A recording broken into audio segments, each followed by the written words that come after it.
It seems hard to believe that it's been 5 years since we lost our Samantha. It seems like only a couple months ago, I was balancing Vicky on one arm, Sammy on the other, wondering how the hell I was going to get that van door open.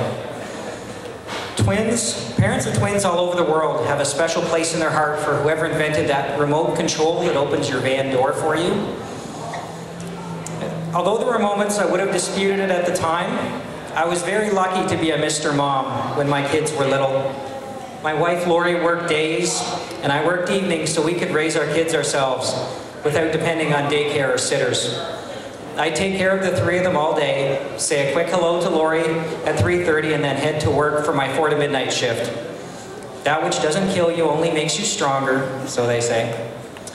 Anyway, now I am so glad that I had all that quality time with them. We spent so many mornings listening to music, the girls dancing around in our living room, Noah leading them in wild antics around the house. It was great. Exhausting, but great. It seems like just weeks ago that we sat in a meeting room being told of Sammy's diagnosis and her chances for survival. I remember so vividly riding on a gurney down the hall at R.O.C.K Kids.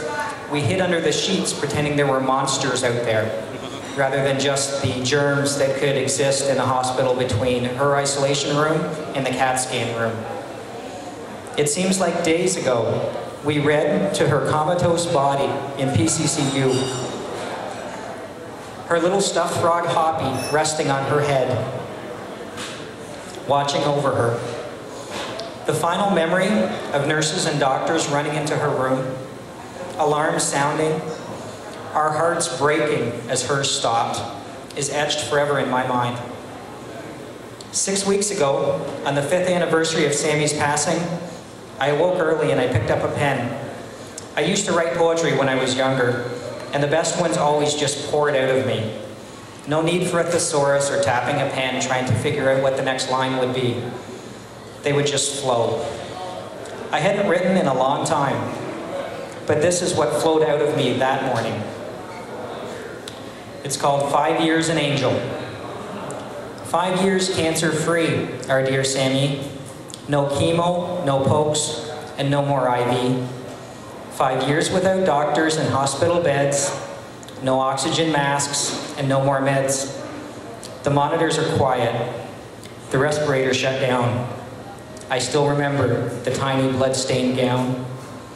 She fought so hard, rarely losing her smile, while we sorted beads on the bed for quite a while, watching videos of Barney hour after hour, regardless of weather, sun, snow, or shower. Now she skips through the clouds in the sky, while we mourn below, asking why. 5 years later, another pack of bikers ride by, with a mission: no more children can die. Samantha's life was short, but not in vain. The R.O.C.K was born for research money to gain. She watches us ride by from heaven above. Mile after mile, we send up our love. Okay, enough of the sad stuff. I'm not crying.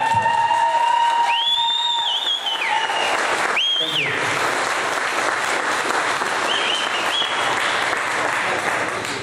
Thank you. Due to some conflicts with other functions, the Childhood Cancer Foundation was unable to send a representative down this year.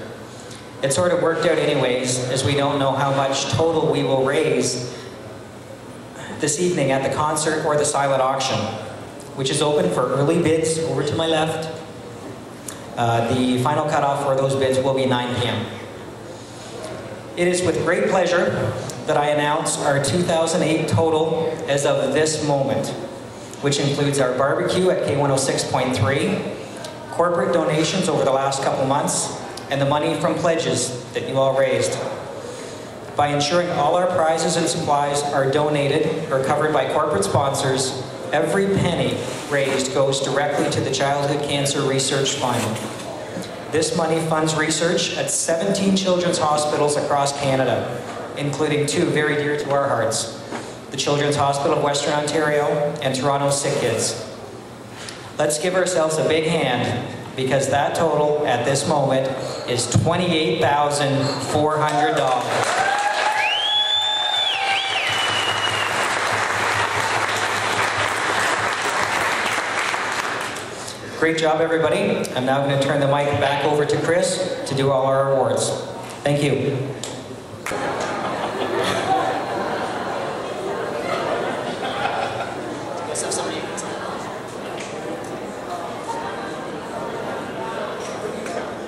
So, if you're the top, you get your choice of all these, and we'll just go down the row.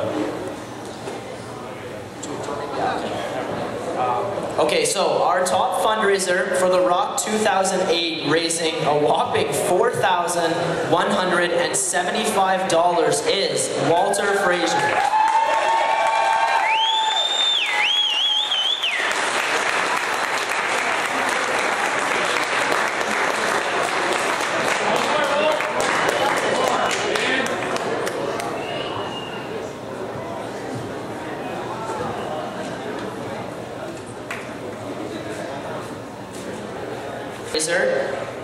Raising $2,092.46 is Mike Krause.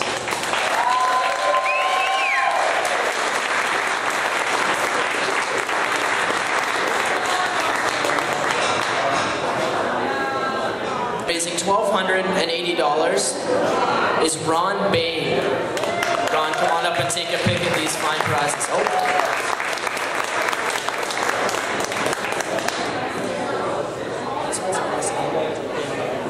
Okay, the fourth highest fundraiser, raising $1,190, is Dan White. Dan, come on up.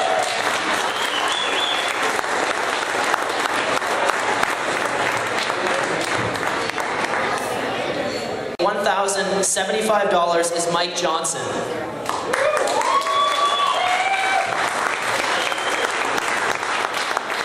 Highest fundraiser, raising $841. Is Anthony Gentile. Come on up here, Anthony.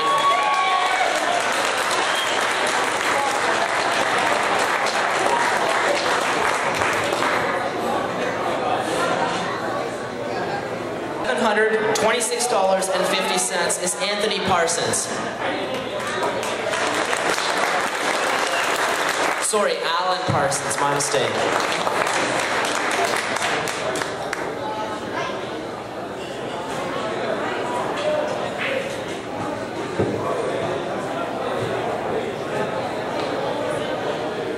Raising $557 is Dwight Sterling.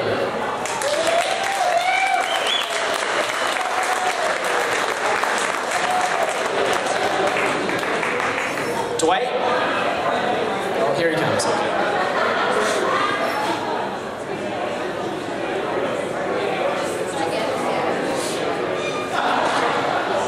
Once again, do another door prize here. Ninth highest fundraiser, raising $500 right on the money, is Steve Greenwell. Come on up here, Steve.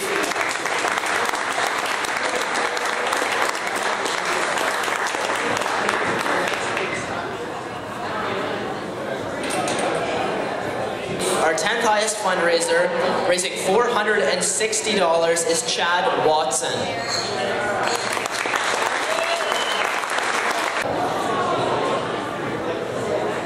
For the Toronto Getaway Weekend, for four, which includes 2 rooms for 2 nights at the Days Inn in downtown Toronto on August 8th and 9th. 4 full breakfasts at the hotel, $200 in gift certificates at PJ O'Brien's and the Irish Embassy, tickets for the Blue Jays at the Cleveland game on the 9th, tickets for the new Second City Comedy Review. The list just keeps going. $150 in gift certificates at the Hard Rock Cafe, as well as passes to the CN Tower, Casa Loma, Ontario Science Centre, Toronto Zoo, and the Hockey Hall of Fame. Okay, so this is a pretty big prize here. We're going to make the draw for it right now. You guys all have your tickets?